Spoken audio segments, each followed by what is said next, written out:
Pikmin 3 kind of removed Olimar and Louie from the Pikmin series for like 7 years. Instead, meet Alf. Now, I gotta be honest, I've never really cared for the main protagonists of Pikmin 3 all that much. Maybe I'm just on fun, maybe I just don't like change, but I gotta speak true to my feelings. Alf has always come off as a boring, generic captain to me, and I can't even call him an Olimar clone because he's just so uninteresting, so I guess C is fair. Arachnode. Admittedly, this enemy is pretty uninspired as far as Pikmin enemies go. It's just a spider with a very boring name too. C. Pikmin 3, not off to a good start. Well, time for some much needed positivity. Here's the Arctic Cannon Larva. I like these guys a lot because they are just sort of fun. They don't kill your Pikmin, they just shoot snowballs at them and make them fall down a hill. So they are at least a bit annoying, but I don't know, I implore you to learn to enjoy your life. A tier. Our first boss is the aforementioned Armored Maudad, teaching the players how to use their rock Pikmin, and it's a very chaotic boss fight. One of the better ones in Pikmin 3. At least you can finish this in an in-game day. A tier. The baldy long legs just sounds like something Sonic the Hedgehog would call Dr. Eggman. It is basically just another beady long legs. I don't know, is there something you wanted me to say about this? Was I supposed to go into some lore, some childhood story? Well, I don't got any,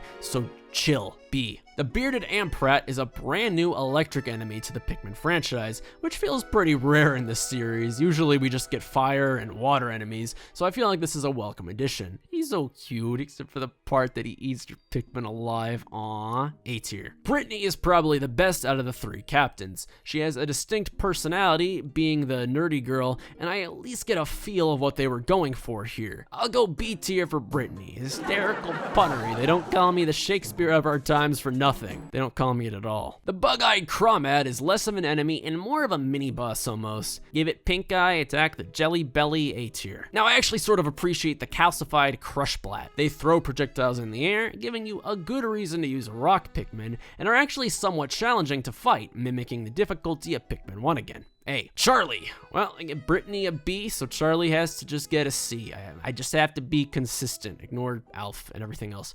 The Desiccated Skitterleaf is just a Skitterleaf that actually kills, which is an improvement from being as boring as a leaf, so A. Now we have the Joustmite, which seems incredibly similar to the Cloaking Burrownet. It's technically different despite being the same enemy, so whatever. I'll just be consistent. I'll give it an A. The Flighty Joustmite is a representative for the winged Pikmin gamers in the chat. A, I don't know what that line even means, but whatever. Medusal Slurker, that's just disgusting. B. The Mysterious Life Form. Now, to those who watched my dogshit Pikmin 3 video made a billion years ago, I've made it very clear that I'm really not a fan of the sequence at the end of Pikmin 3, where you go through a tree carrying Olimar. I always have found it criminally unfun and kind of buggy, honestly. I don't know. If I do a re-review of Pikmin 3, we'll talk about it more, but for now, I'm giving it a D tier for those reasons. The Nectarous Dandlefly. This enemy was purely made so the average IGN reviewer just goes, oh my god, Pikmin 3 is such a pretty game. I mean, it worked, so B tier. Peckish Aristocrab. I don't know if this is a reference to the crab meme, but it kind of reminds me of that. C tier. Phosphat Pod. The first enemy that I don't know if it should even really count as an enemy. D tier. The enemies that they do yield are adorable though, so S tier. The duality of mankind. Now for all the crap I give Pikmin 3, I will say the Plasm Wraith is the best final boss in the series. It's creative, fascinating in terms of lore, and a really smart way to incorporate the elements of your 5 Pikmin types. It's genuinely not just a clever boss for Pikmin, but just for Nintendo games in general. And so while I think the sequence to get here is one of the lowest points in the franchise, this fight is just the opposite. S tier. Puckering Blino. I hate these things because I always confuse them for a Whirlpool, thinking they're just so innocent and cutesy, and then they chomp my Pikmin like Cheez-Its. C tier. Pyroclasmic Slooch.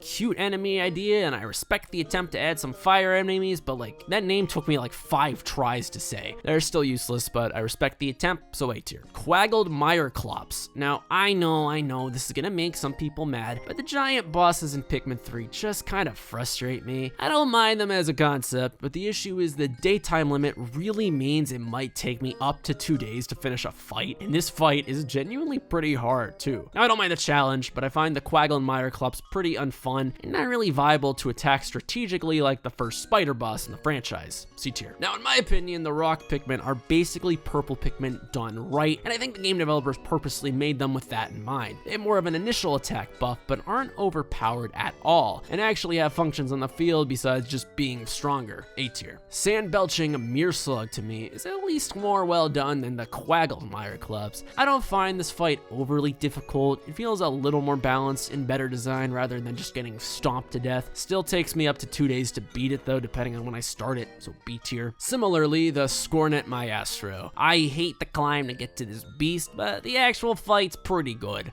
But going with the Mario ranking videos rule, the Bs go to B. Same with this clown. Shaggy long legs are very annoying to fight. The Pikmin need to climb their legs to remove their hair, and it's just kind of nasty, honestly. D tier. The Skeet Skate. I don't know why, but these are super satisfying to kill, like blowing up a gusher. A tier. Scutterchucks are baby's first rock Pikmin hazard, clearly uninspired, but they do have a purpose to the game at least, so A tier. The Sputtlefish aren't that great in Pikmin 3, but are more of a prominent enemy in 4, so A. The Swarming Sheargrub is fairly uncreative, and I don't understand the point of this enemy, maybe you do. C. The Behemoth Phosphat is a pretty interesting idea for Pikmin, basically requiring the player to go around and light up bulbs in a cave instead of just, fighting. It's unique and different and less of a traditional boss fight, so I'm comfortable with an A tier. The Waddlepuss is just, well, it's funny. Come on, it's got a Waddlepuss. A. We then have the Whip-Tongue Bulborb, which is a pretty cute Bulborb edition, and I believe it's the only new one in this game, so I appreciate they did anything to make the species more unique this time around, so A tier. Winged Pikmin. I really love them in Pikmin 3, where they are super prominent and cleverly implemented, and then they were completely shoehorned into 4, where they barely matter. Between the two, I'll just give them a B tier.